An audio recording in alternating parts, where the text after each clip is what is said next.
Yes, you can relax now.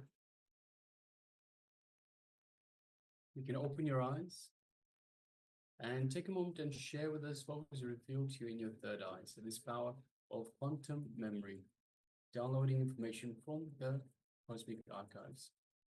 So we displayed an image, a page for you from the book, The Science of Living Enlightenment, page number 186, just for a few seconds. Requested you to connect to the page, and through the power of the third eye, through the power of quantum memory, give us the details of the information that's on the page itself. So now share with us what was revealed to you in your third eye. So what was the information that we displayed for you in the page itself?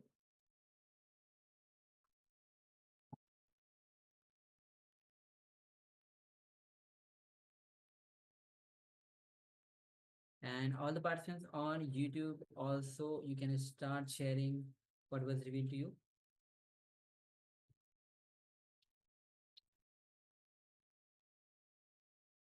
Understand the power of quantum memory.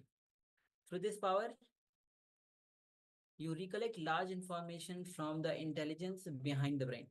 Understand, Swami says, the actual intelligence lies behind the brain. Through mind, nothing creative happens. It's the same thoughts repeated in different ways. Only through the intelligence which is behind the brain, you start having that intelligence through which you manifest.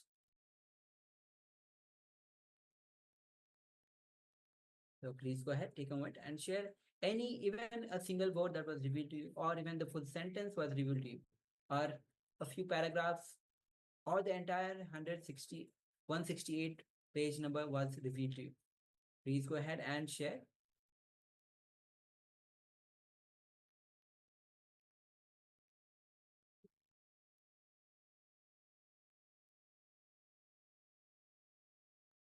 All right, so if you're still sharing, please continue to do so. Meanwhile, let us get ready to move on to the next, to the verification stage.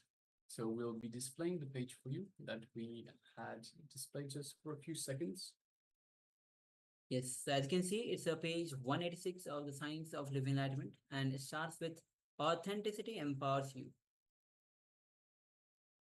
200 forms of Indian singing styles are available, rooted in Samagama, Samaveda.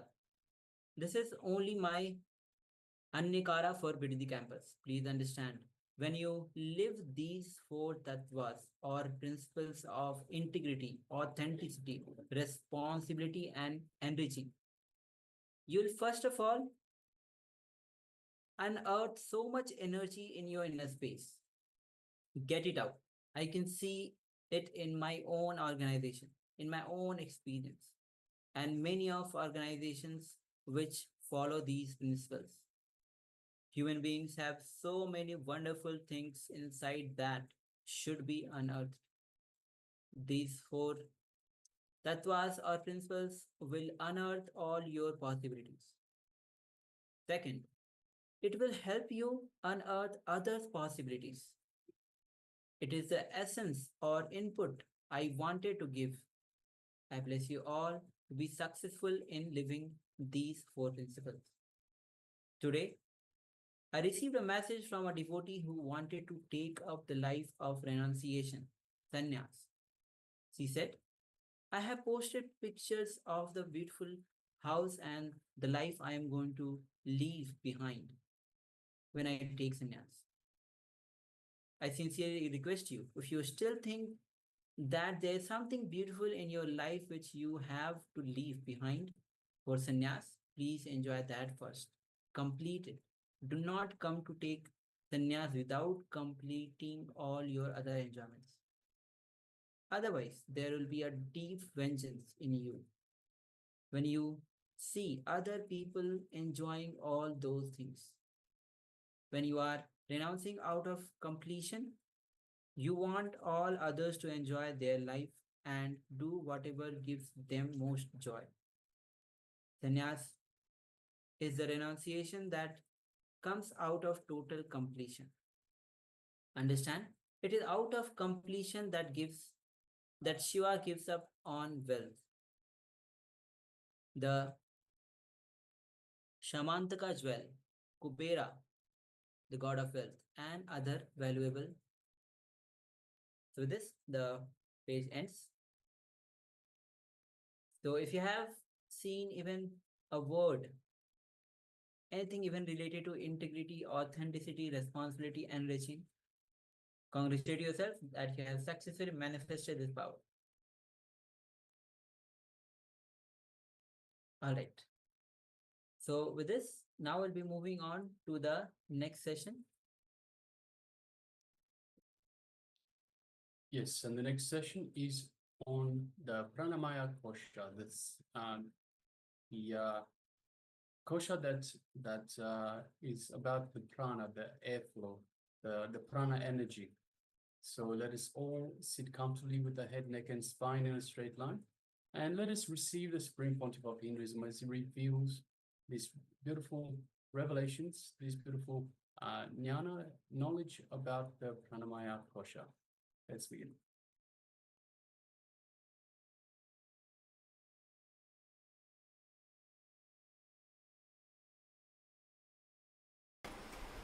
When we are unclutching from a particular kosha, do we keep our awareness on that kosha, or do we unclutch from everything that comes into our awareness?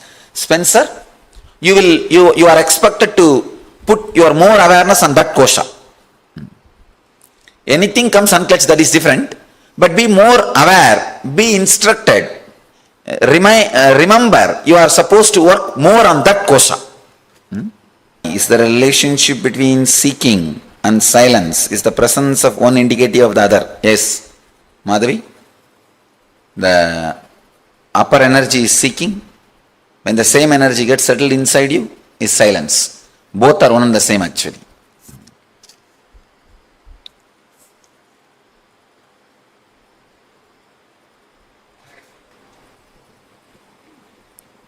Now most of our engrams are stored in the subtle body, or I can say in this 5-layer, the Vijnanamaya Kosha, but most of the suffering starts in Pranamaya Kosha. Diseases, that starts in Pranamaya Kosha. When you come back, if you are feeling fresh and alive, not just sleeping fresh and alive.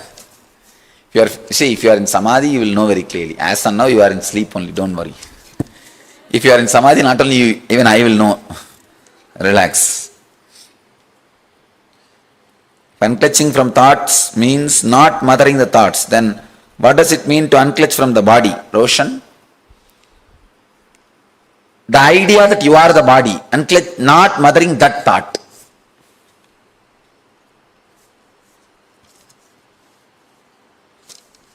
Raghuram, can mind chatter stop all of a sudden? Yes, it can stop all of a sudden sometime. If you are doing some strong technique like unclutching, my thought flow revolves just around you and your presence. Mind is not just there. Is Guru Bhakti overcoming the wandering mind? I can say after some time, this Guru Bhakti also will merge into a very deep Samadhi, Savigalpa Samadhi. But as on now, it's okay. Lila Dhyana, it's okay.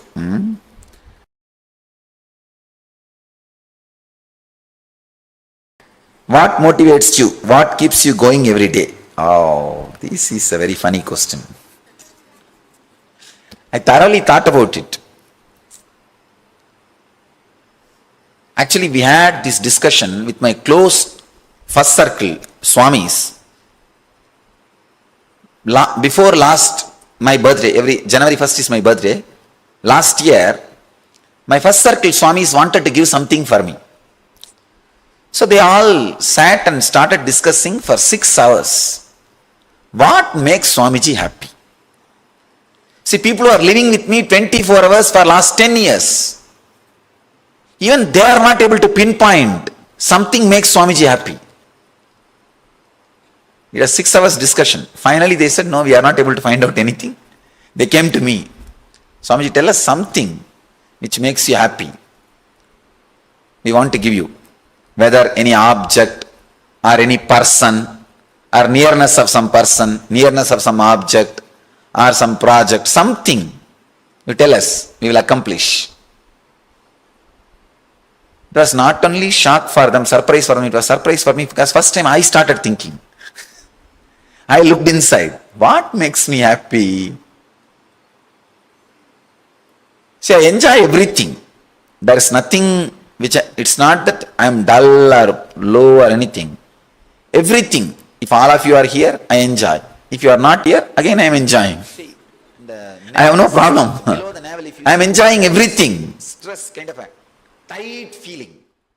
If you are carrying a tight feeling below the navel, your breathing pattern is wrong. Now, I am telling you to get back to your original breathing pattern. If you see a child breathing, when child inhales, the stomach goes up. When it exhales, stomach goes down. But in your case, it is opposite. See, it is opposite. When you inhale, what happens?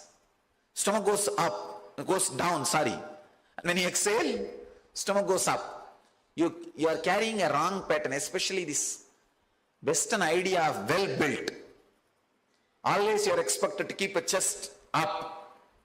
So naturally, you do not attend the navel center and the breathing pattern gets disturbed. See, all Japanese enlightened masters are portrayed only with a big belly. I don't say that enlightenment comes with a big belly. No. But what I am saying, it's a description of the prana pattern. When the prana pattern changes, when the prana pattern comes back to original feeling, so visually they try to describe. Buddha himself did not have a belly, that is different. What they want to say through that big belly pattern, they want to say that don't give too much importance to the lungs breathing. Give more importance to stomach breathing. In Zen, they have something called vipassana, means putting your awareness on breathing. When you put your awareness on breathing, suddenly the breathing pattern will change. You will inhale and exhale through the navel. Actually, our bellies are not because of right breathing pattern, it is because of too much fat. So be very clear, don't think you are Buddha if you have a big belly. Or you are Ganesha if you have big belly, no. But in Zen they describe big belly as a right breathing pattern. When you are rightly breathing, giving more importance to the stomach breathing than the lungs breathing, you develop this, it's a visual representation. But actually Indians, when they have big belly, the scientists are telling, doctors are saying that 12 years less life. Please understand, from all over the world, 60% of the heart disease patients are Indians. 60%. Monday morning blow-ups. Monday morning means some 30,000-40,000 cases all over the world, Indians top. Like a crackers. That office stress over. Anyhow. In your case, don't encourage belly, but you should encourage the belly breathing. Breathing through the belly, not size of the belly. Breathing through the belly should be encouraged. Now actually if you unclutch, suddenly the breathing pattern will change. Breathing pattern will change. Because of breathing pattern, if you have a belly, nothing wrong. It will never be unhealthy. But because of fat, you have a belly, 12 years less life. I always tell people, having belly is sin. Understand? I am very clear and straight. When you take bath, if water falls straight, you are safe. If you are creating a waterfall, see, taking bath in the waterfall is not wrong, but creating a waterfall while you take bath is something wrong. So no, do Nitya Dhyan, attend it seriously. Really, 12 years less life means, see, it's almost like having cancer, but you guys don't bother because it's not giving any pain. It's such a big cancer, that's all. Just like how cancer reduces life, it reduces. But the big problem is it is not going to do immediately. And moreover, he can always justify, who knows, if I don't have belly, who knows, I will live, how long I will live. So that calculation problem, it's only mathematically not cancer, but technically it is. And one more thing I always tell people, especially if they are feeling connected to me, if they have a strong devotion or feeling connection, I tell them, hey, don't miss. You are in the planet Earth when a Avatara Purusha is in the planet Earth. Don't miss. Have health and long life. Enjoy the whole Leela. Because I'm not going to keep quiet. Continuously I'm going to do some Leela. You read all these things only in Puranas. Some master is touching and that person gets healed. He utters some word, it becomes reality. You had beautiful fortune of seeing all these drama alive, directly, face to face. So then decide to keep yourself healthy and live as long as possible. Many people come and ask me in the Kalpataru, I want to die as early as possible and I don't want one more birth. I tell them, don't ask this. You don't know. Just to see this drama, be in the body. There is a very beautiful Tamil song by an enlightened master. He says, if I can see that beautiful, he sings about that Shiva. Shiva was in the body as an enlightened master in Chidambaram. So he sings, if I can see this beautiful face and the leg which is raised in dance and beautiful smile in the red lips, I wanted human body again and again. It's a very beautiful song. Kunitta purvamum govvai chevvayir kumin sirippum panitta sadayum pavalambol meniyir paal venneerum இனித்தமுடன் எடுத்த பொற் பாதமும் காணப்பெற்றால் மனித்த பிறவியும் வேண்டுவதே இந்த மாநிலத்தில். Exact translation is, if I can see the beautiful ashes, the bhasma in that forehead, a beautiful smile in that lips, and the open hair, the jata, and the leg which is raised in dancing posture, I wanted the human body again and again. So when you are living in the planet Earth, during the age of an incarnation or a living master, especially if you feel connected.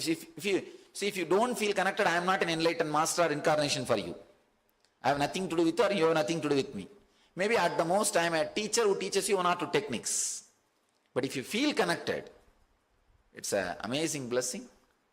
Be healthy, live long life, and decide consciously, I'll be in the planet Earth just to enjoy his Leelas. Just to see all the Leelas and no belly. That's the last instruction.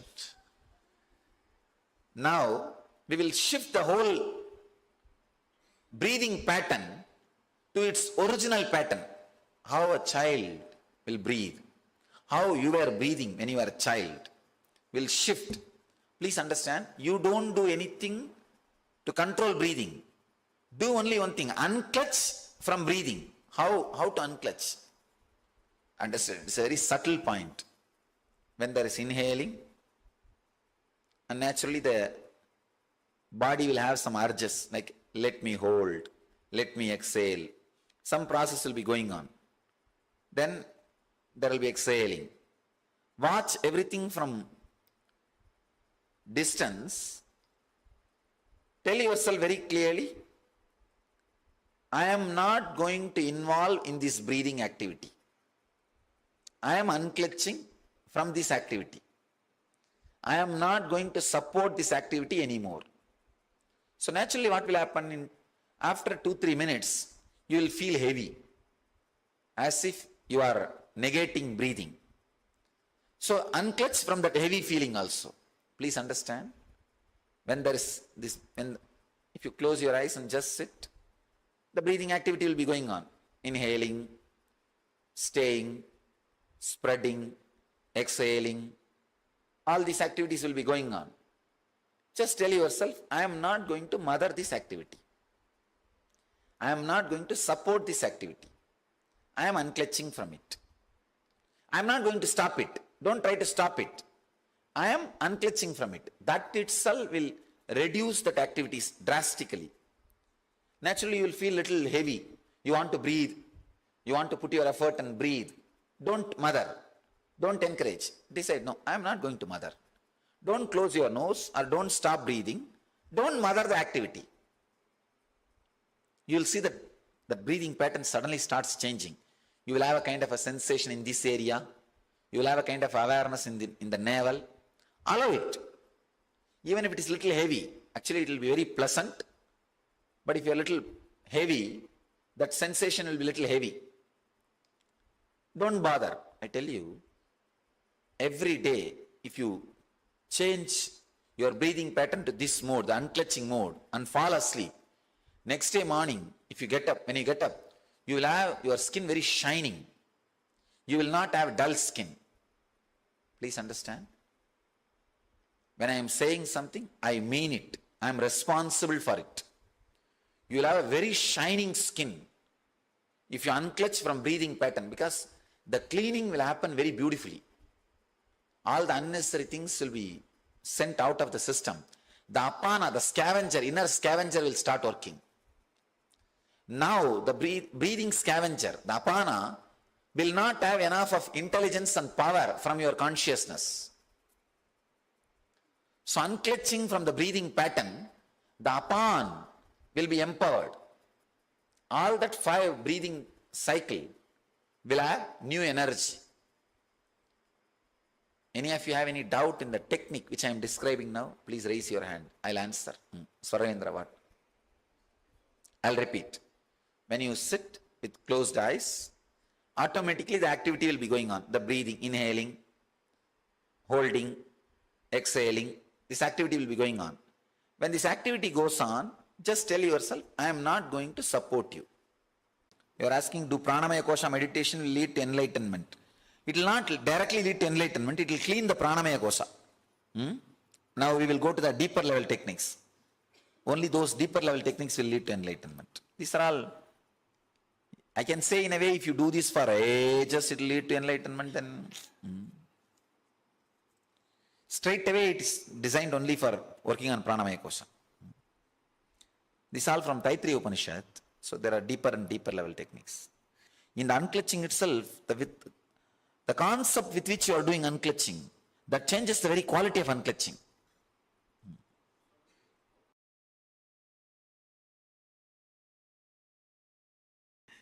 In the second meditation, I felt around the Manipuraga an acute burning sensation, means the balancing is happening.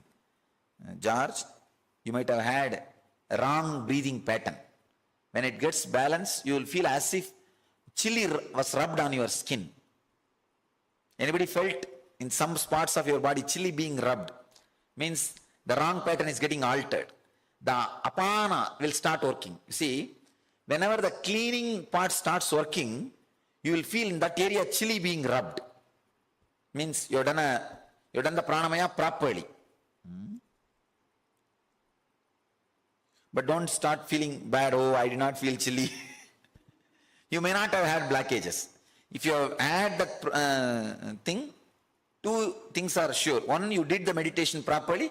Second, that blockages are getting healed. It will be like a burning sensation. The apana, the cleaning prana, has become active.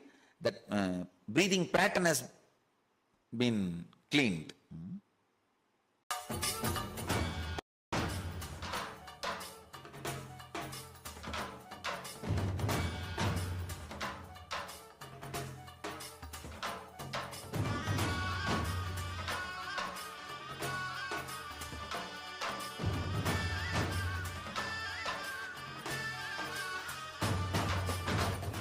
Today is the best day. Sadashiva appears for Brahma and Vishnu early morning in the form of light shaft. Means the consciousness which is beyond time and space enters into time and space. Sadashiva declares, let me become many to celebrate myself. So morning, we celebrate He becoming many. You can see every deity, every god, we go and light the lamp. So each, the Sadashiva himself becomes many.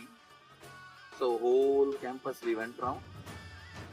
It was such high energy. So again the many becomes one. Not only spiritually, even socially, this celebration forms a very important part of my life, because this is the only celebration I enjoyed from my birth, at least in this body.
Yes, thank all of you. So, Pranamaya Kosha, I will say very briefly how, especially I will give example of the Buddhists who actually breathe through the stomach. Mostly their bellies are big because they breathe through the stomach, not through the lungs. And this whole revelation by Swamiji on the Pranamaya Kosha.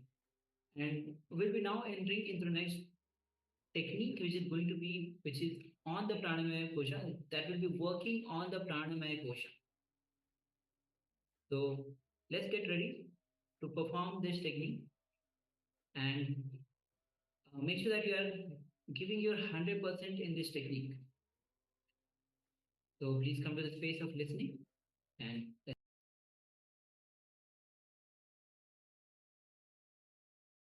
When you sit with closed eyes, automatically the activity will be going on. The breathing, inhaling, holding, exhaling, this activity will be going on. When this activity goes on, just tell yourself, I am not going to support you. I am not going to support this breathing. I am unclutching. Let the breathing happen by its own prarabdha. See, your body has an innate intelligence to breathe. Even if you are unconscious, it will be breathing. Let it breathe unconsciously. Actually, when you tell this consciously, you will start breathing superconsciously. That is different. Even if you are unconscious, even if you are not involved in the body, it's breathing. Let it go to that mode. I am not interested in supporting the breathing. Because actually when you support, you disturb. You bring your mental pattern to your breathing pattern. It brings big disturbance. So now you understand what I am saying? Yes. No, now you have to be aware of the whole activity. Be aware but unclutch. Again, be aware but unclutch. Your awareness should be on your breathing, but do not mother the activity. Just this idea, I am unclutching from this breathing cycle, is enough. Suddenly, your energy support given for that activity will be withdrawn. Some parts of your body will start vibrating, your eyebrows will start vibrating, your lips will start vibrating. Different parts of your body will start moving automatically. These are all the parts suppressed by your interference. Your interference. All these things will start vibrating automatically. So, yes. No, it is not same as witnessing the breathing. It is deeper than witnessing. It is deeper than vipassana. No, it is not watching the breathing. It is completely unclutching from the breathing.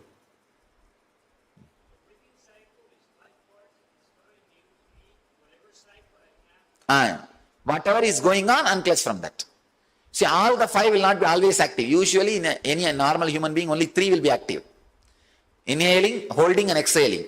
Spreading, you will know only when you become very sensitive. Cleaning, you will know only when you become really, really sensitive. Otherwise, you will not be aware of all the five. You will be aware of only three. Inhaling, holding and exhaling.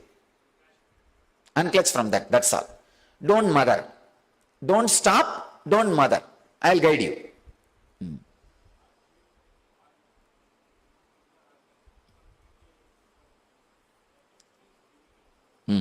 So,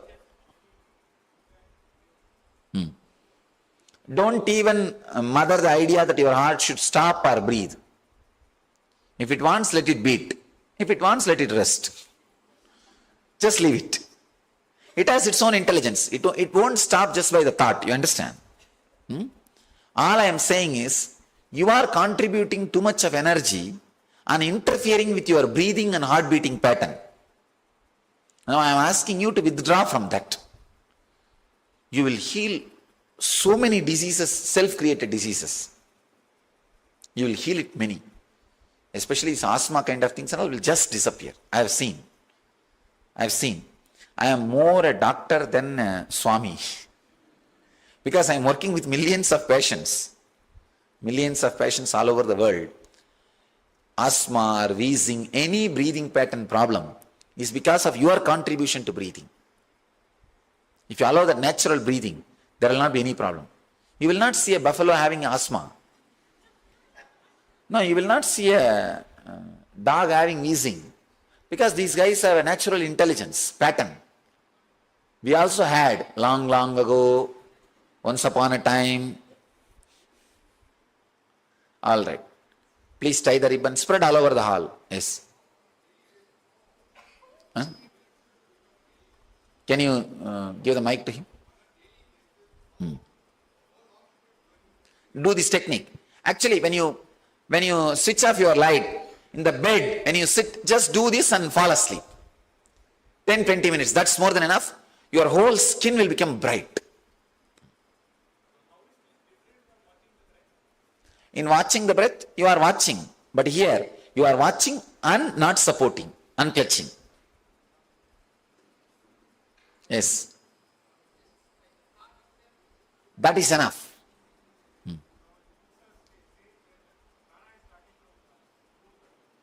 Don't bother about that. Relax.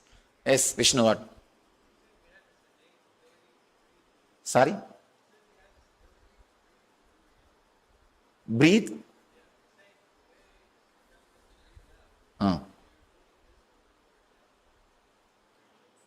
You are supposed to fall into the pattern how you are breathing when you are a child. What age? No, I am saying when you are really a baby. First 1 or 2 years. So relax. Even the asthma you develop later on. Artificially. Actually, when you unclutch, you will go to the original source of breathing.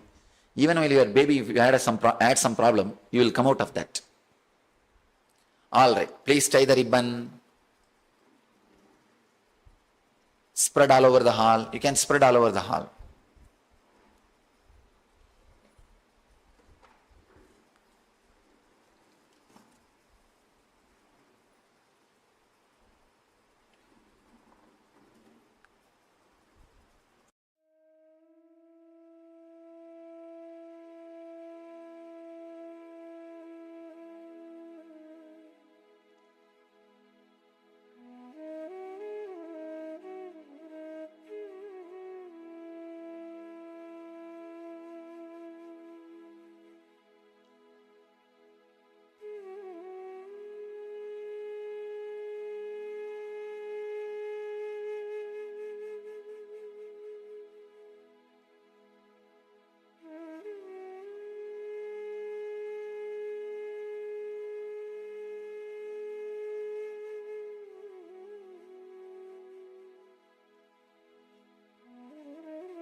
When you sit with closed eyes, automatically the activity will be going on. The breathing, inhaling, holding, exhaling, this activity will be going on.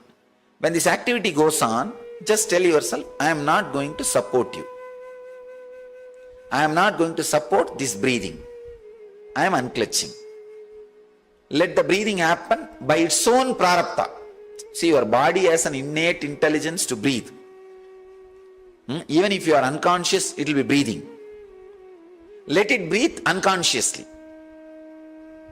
Actually, when you tell this consciously, you will start breathing superconsciously. That is different. Even if you are unconscious, even if you are not involved in the body, it's breathing. Let it go to that mode. I am not interested in supporting the breathing. Because actually when you support, you disturb. You bring your mental pattern to your breathing pattern. It brings big disturbance.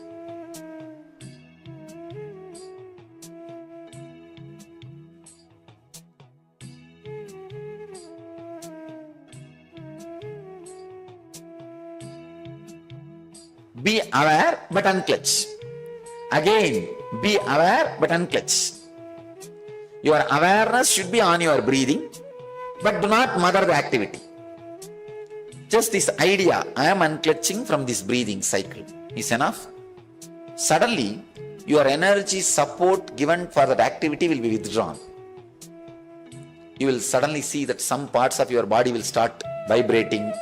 Your eyebrows will start vibrating, your lips will start vibrating. Different parts of your body will start moving automatically. These are all the parts suppressed by your interference. Your interference. All these things will start vibrating automatically.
When you sit with closed eyes, automatically the activity will be going on. The breathing, inhaling, holding, exhaling, this activity will be going on.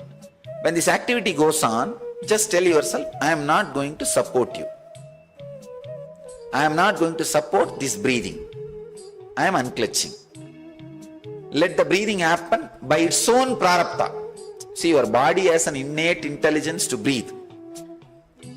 Even if you are unconscious, it will be breathing. Let it breathe unconsciously. Actually, when you tell this consciously, you will start breathing superconsciously. That is different. Even if you are unconscious, even if you are not involved in the body, it's breathing. Let it go to that mode. I am not interested in supporting the breathing. Because actually when you support, you disturb. You bring your mental pattern to your breathing pattern. It brings big disturbance.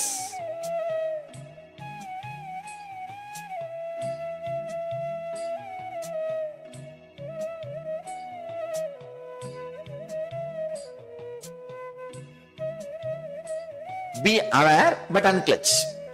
Again, be aware but unclutch. Your awareness should be on your breathing, but do not mother the activity. Just this idea, I am unclutching from this breathing cycle, is enough. Suddenly, your energy support given for that activity will be withdrawn. You will suddenly see that some parts of your body will start vibrating, your eyebrows will start vibrating, your lips will start vibrating. Different parts of your body will start moving automatically. These are all the parts suppressed by your interference. Your interference. All these things will start vibrating automatically.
When you sit with closed eyes, automatically the activity will be going on. The breathing, inhaling, holding, exhaling, this activity will be going on. When this activity goes on, just tell yourself, I am not going to support you. I am not going to support this breathing. I am unclutching. Let the breathing happen by its own prarabdha. See, your body has an innate intelligence to breathe. Even if you are unconscious, it will be breathing. Let it breathe unconsciously. Actually, when you tell this consciously, you will start breathing superconsciously. That is different. Even if you are unconscious, even if you are not involved in the body, it's breathing. Let it go to that mode. I am not interested in supporting the breathing. Because actually when you support, you disturb. You bring your mental pattern to your breathing pattern. It brings big disturbance.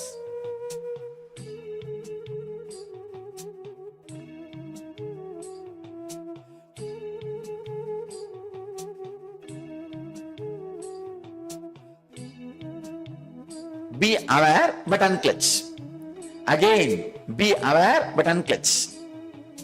Your awareness should be on your breathing, but do not mother the activity.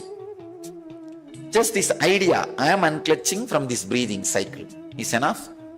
Suddenly, your energy support given for that activity will be withdrawn. You will suddenly see that some parts of your body will start vibrating, your eyebrows will start vibrating, your lips will start vibrating. Different parts of your body will start moving automatically. These are all the parts suppressed by your interference. Your interference. All these things will start vibrating automatically.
When you sit with closed eyes, automatically the activity will be going on. The breathing, inhaling, holding, exhaling, this activity will be going on. When this activity goes on, just tell yourself, I am not going to support you. I am not going to support this breathing. I am unclutching. Let the breathing happen by its own prarabdha. See, your body has an innate intelligence to breathe. Even if you are unconscious, it will be breathing. Let it breathe unconsciously. Actually, when you tell this consciously, you will start breathing superconsciously. That is different. Even if you are unconscious, even if you are not involved in the body, it's breathing. Let it go to that mode. I am not interested in supporting the breathing. Because actually when you support, you disturb. You bring your mental pattern to your breathing pattern. It brings big disturbance.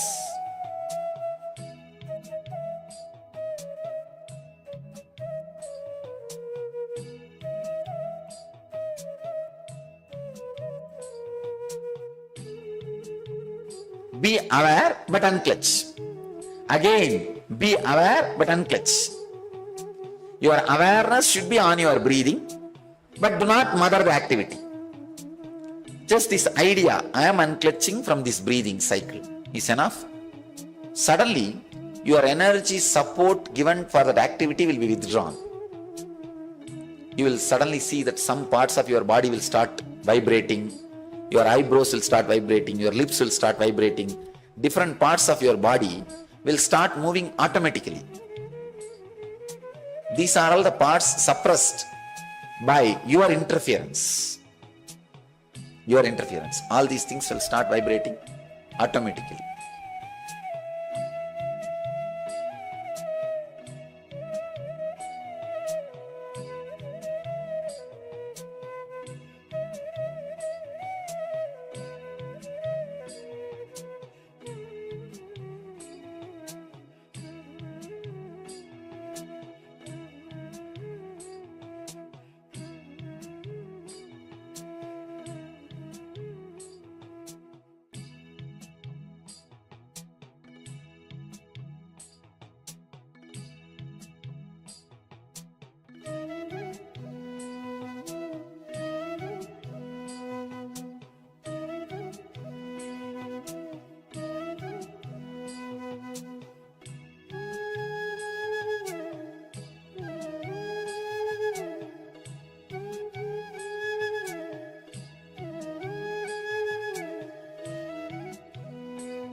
When you sit with closed eyes, automatically the activity will be going on. The breathing, inhaling, holding, exhaling, this activity will be going on.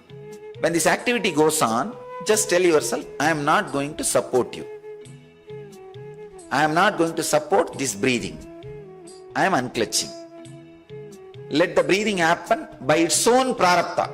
See, your body has an innate intelligence to breathe. Even if you are unconscious, it will be breathing. Let it breathe unconsciously.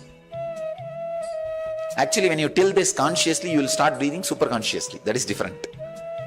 Even if you are unconscious, even if you are not involved in the body, it's breathing. Let it go to that mode. I am not interested in supporting the breathing. Because actually when you support, you disturb. You bring your mental pattern to your breathing pattern. It brings big disturbance.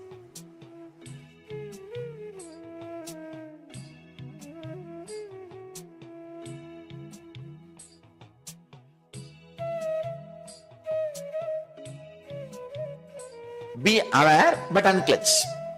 Again, be aware but unclutch. Your awareness should be on your breathing, but do not mother the activity. Just this idea, I am unclutching from this breathing cycle, is enough. Suddenly, your energy support given for that activity will be withdrawn. You will suddenly see that some parts of your body will start vibrating, your eyebrows will start vibrating, your lips will start vibrating, different parts of your body will start moving automatically. These are all the parts suppressed by your interference. Your interference. All these things will start vibrating automatically.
Today is the best day.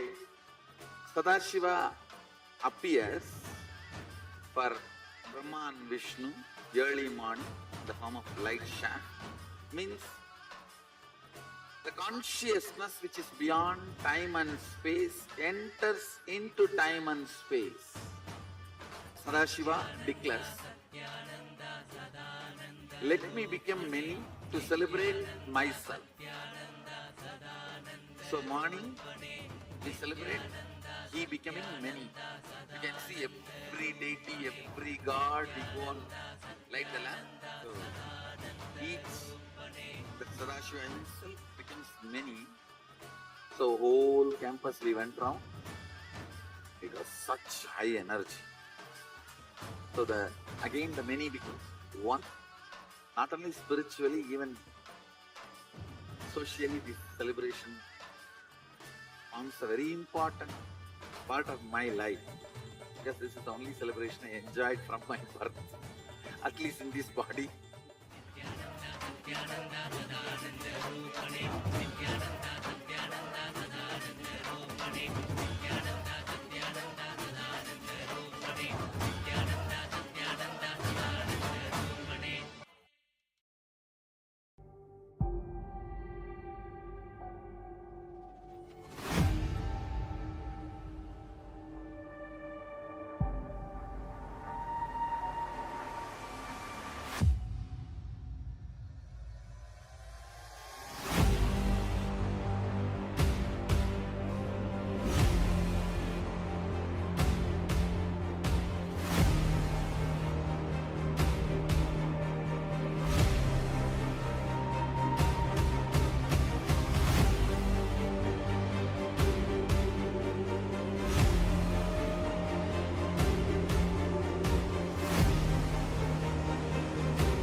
Yes, Nithyananda, all of you.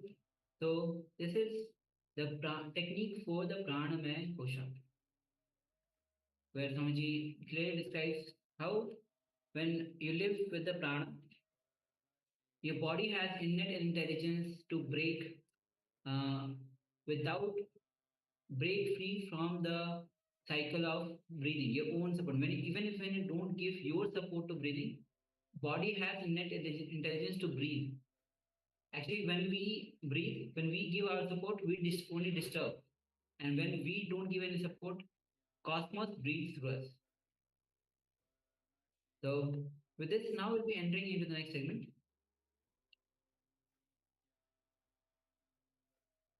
And yes, the next segment is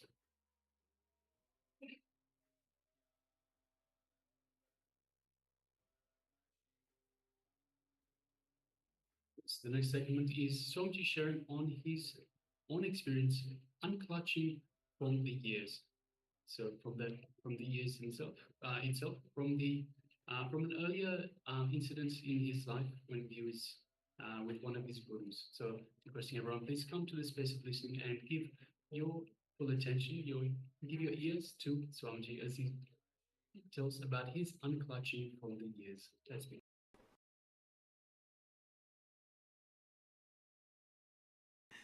In the second meditation, I felt around the Manipuraga an acute burning sensation, means the balancing is happening. George, you might have had a wrong breathing pattern. When it gets balanced, you will feel as if chili was rubbed on your skin. Anybody felt in some spots of your body chili being rubbed? Means the wrong pattern is getting altered. The apana will start working. You see, whenever the cleaning part starts working, you will feel in that area chili being rubbed. Means you've done the pranamaya properly. But don't start feeling bad, oh, I did not feel chilly. You may not have had blockages. If you have had that thing, two things are sure. One, you did the meditation properly. Second, that blockages are getting healed. It will be like a burning sensation. The apana, the cleaning prana, has become active. That breathing pattern has been cleaned. Wonderful. Good. You are saying about this silent movie, na? I had this experience once. This Yogi Ramsurat Kumar, he was a great yogi. Did you visit his ashram this time in Tiruvannamalai? You remember that guy with a fan? The statue will be there. He passed away. He used to always smoke. I was born and brought up in a very orthodox family. So, as in my family, smoking is a sin. So, but I used to serve him. I'll bring bidi for him and serve him. One day he was smoking. He gave for me. He gave the smoke for me. I was neither able to say no, nor able to say take it, nor able to say yes. Because of my bringing up, I was not taking it. I was just keeping quiet. And the other side, I'm not able to say no also because of my love and respect for him. I was just sitting, gazing at him. And it is burning, burning, burning. It almost touched his finger. Then he dropped. Then he held both my ears and dragged me near him. And put the smoke, exhaled the smoke through his mouth on my face. And he took care that I don't move my face. And he just exhaled that smoke on my face and left me. 3 days I was in that state. I could say everything, but no sound. Utter intense silence.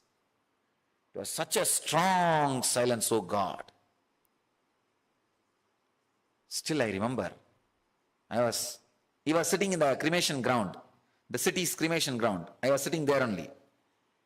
Then after he did that, half an hour I sat with him. I didn't understand what was going on with me. I came out, I was walking.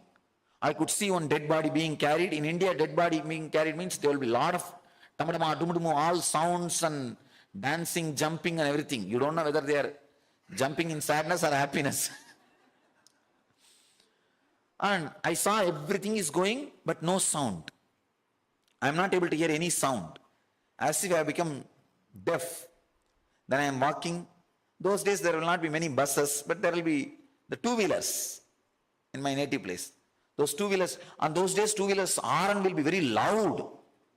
Pam, pam, pam. It will make such a big noise, yaran. So, I could see very clearly all these vehicles going and coming, but no sound. Like a silent movie. But everything was bright. Very bright. It's a kind of an unclutching. It's a kind of an unclutching happens. 3 days it was there like that. After 3 days only slowly I started hearing the sounds.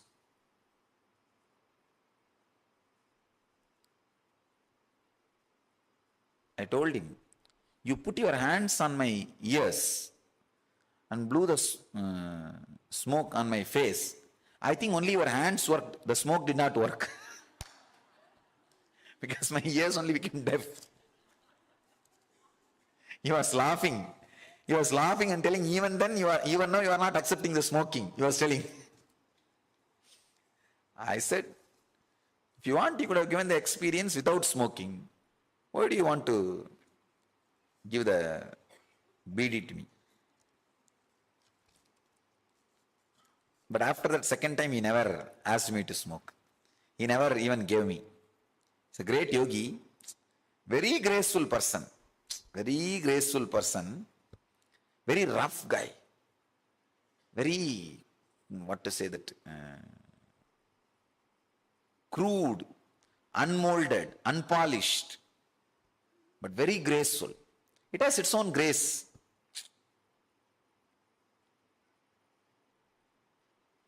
I become too polished, especially when I started dealing with these international people. No, really. I became too polished and don't tell the things as it is, and you guys will not be able to live around him for 24 hours, understand? 24 hours you can't live around him. Because he will pick up cow dung cake and throw on people. What will you do? No, really. If somebody comes for healing, he will pick up cow dung cake and throw on them. Any of you have seen him, had his darshan? Then you must be knowing about his craziness. And the amount of, see, he will go around the city every day, collect all the garbage and make big bags and keep it near the place where he was staying. And something like a 200 bag garbage he has collected. It will be next to him, but you will not find a single smell, little smell. In my 6 years of life around him, I have not seen him changing clothes even once. No, I am telling you the truth. I am telling you the truth. I have not seen him changing the cloth even once. Forget about taking bath. No 1, 2, 3. No 1, 2, 3. No, I have seen him whole day and night. No 1, 2, 3.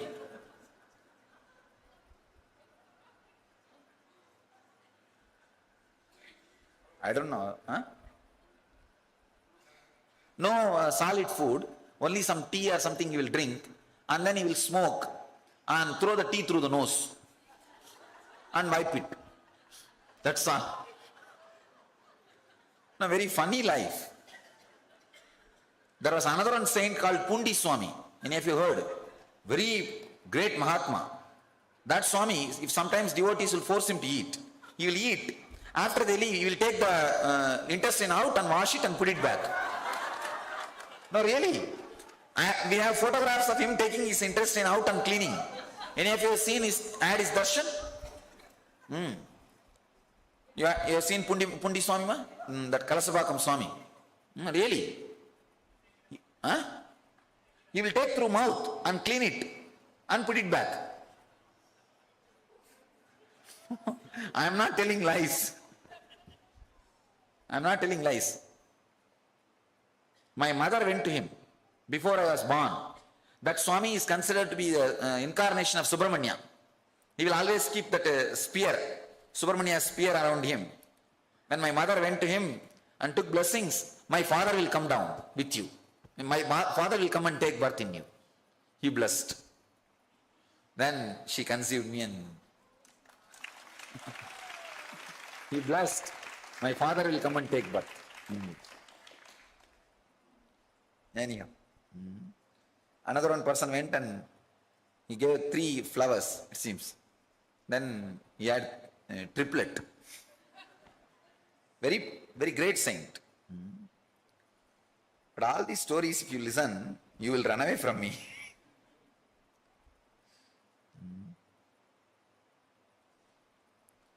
The person who initiated me, Kuppammal, her mother did not have child for 14 years. And Seshadri Swamigal is another one saint. His ashram also you would have gone, you would have visited. Kuppammal's mother went to him, asked, I don't have child for so many years, please bless me. He just picked up little sand and gave her. And she said, what to do? He said, eat. No, funny thing. She put it in the mouth, the whole thing became sugar. Whole thing became sugar.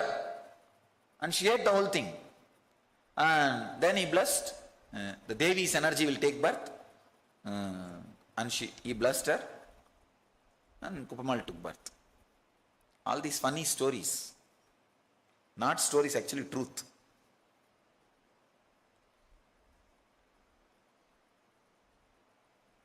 When unclutching happens from years, this experience happens. But it's a very good experience. There can't be any energy transfer if you decide to protect you. Decide strongly, I am going to be me. And if there is some positive energy needed for me, Master will take care. I don't need any energy from the other person. Just be very clear that from an unenlightened person, normal person, even if you receive positive energy, it is dangerous. Don't receive. Is Pranamaya Kosha the cause for psychosomatic disorders? I can say, in Pranamaya Kosha only it starts, but cause is Vijnanamaya Kosha. It starts in Pranamaya Kosha. While unclutching my breath during last session, I was firmly planted on the rock. Before unclutching and floating while unclutching in the deep space, what is the significance? Actually, firmly planted like a rock will help you to do the unclutching in the Pranamaya Kosha. That one instruction would have done a big shift in the whole practice. Your grace, compassion, caring, and above all, your higher calling was highly visible during the energy darshan. Oh, what a sight, never gets tiring to us. Incredible opportunity seeing Guru throughout grace. Enjoy. Energy darshan is a sight to be seen. Even if you are not coming there, just sit and watch. Just sit and watch. All different kind of people. Actually, every day, all specimens from cosmos comes there. It's a miniature cosmos. All walks of people, all education background or professional background or wealth background or intelligence background or country background. How I handle, it will be fun to watch. How many cancers?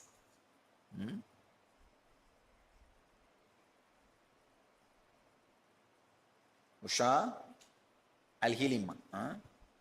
मेरे बेटा का hypothyroidism है, Ayurvedic medicine ले रहा है, आप उसके heal करें और अच्छा हेल्प दें. I'll do it.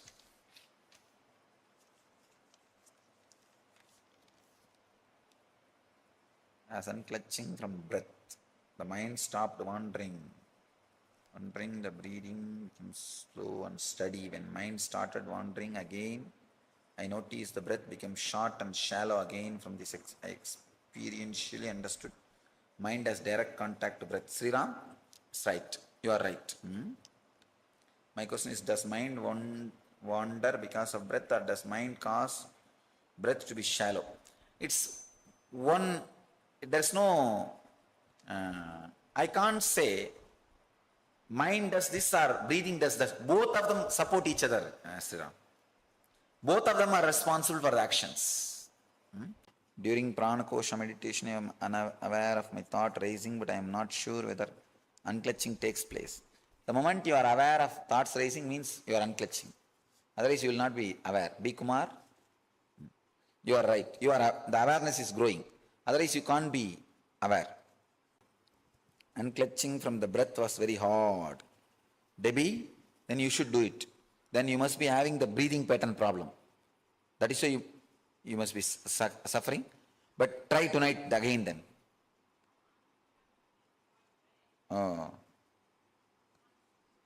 Stopping and sputtering like a car running out of gas. I felt my breath.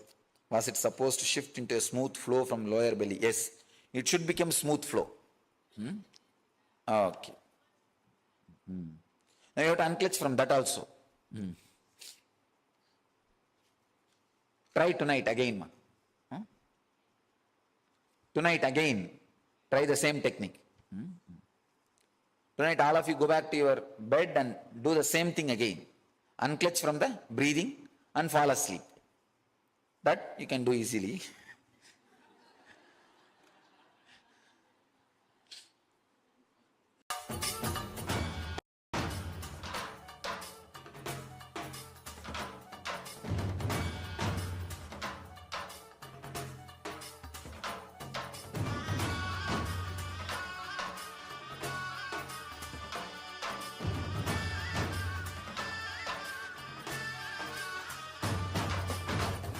Today is the best day.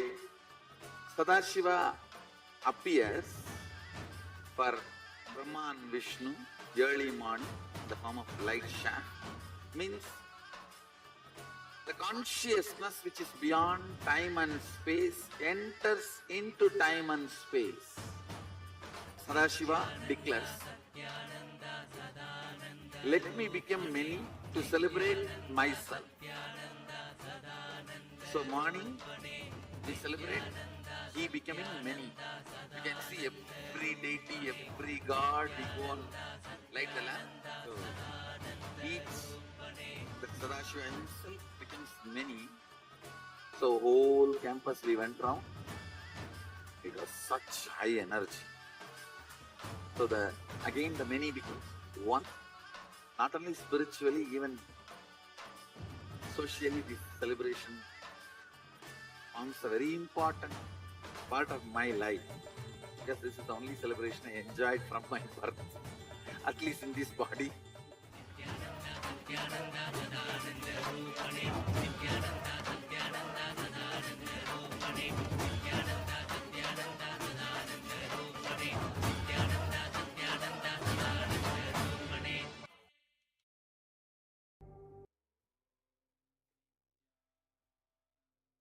Yes, Nithyananda, all of you.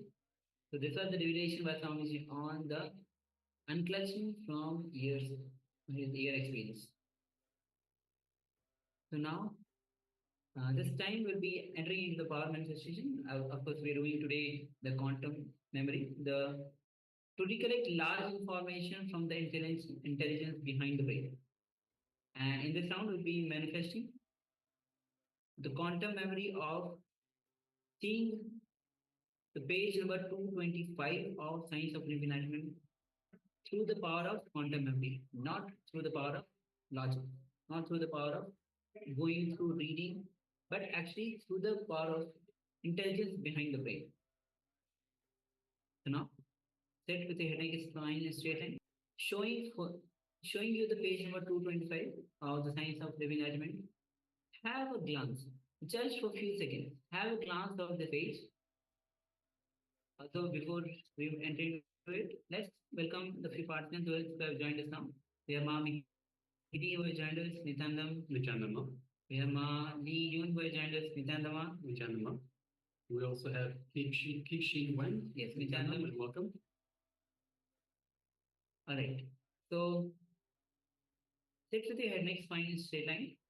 For 3 seconds, we'll be projecting the page number 225. Just have a glance. Do not try to read it. Do not try to look through your two eyes. Just have a glance. Then we'll be entering into manifesting the power of quantum memory.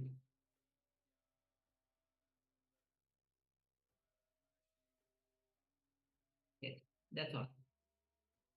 So with this, now let's enter into the manifestation. Sit with your head and spine in straight line. You can keep your eyes closed.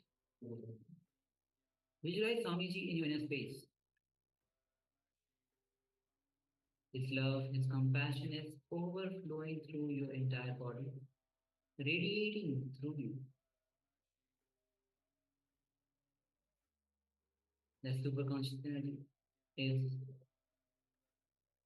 filling your entire system. All the trillions of cells are getting energized with Swamiji's energy. Remove all your self-doubts that you have, all your self-denial, self-hatred that you have. With deep trust, deep surrender, gratitude to Swamiji. Start to unclutch from every single thought. Do not engage with any of the thoughts. Do not get carried away by any of the thoughts. Just unclutch. Unclutch. Go on unclutching every single thought that is coming to you.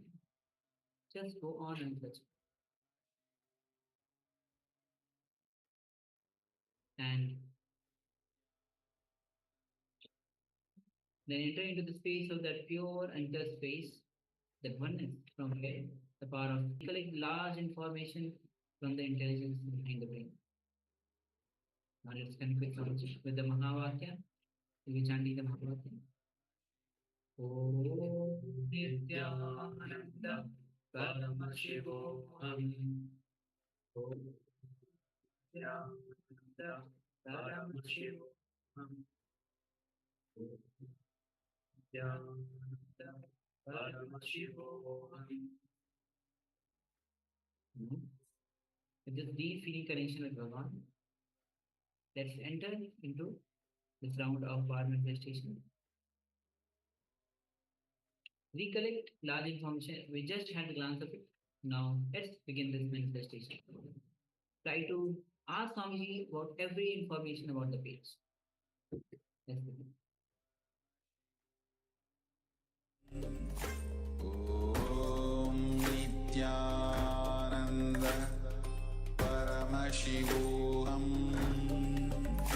Om Nithyananda Paramashivoham.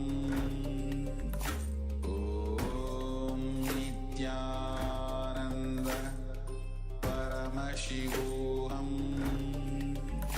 Om Nithyananda Paramashivoham. Om Nithyananda Paramashivoham. Om Nithyananda Paramashivoham. Om Nithyananda Paramashivoham. Om Nithyananda Paramashivoham. Om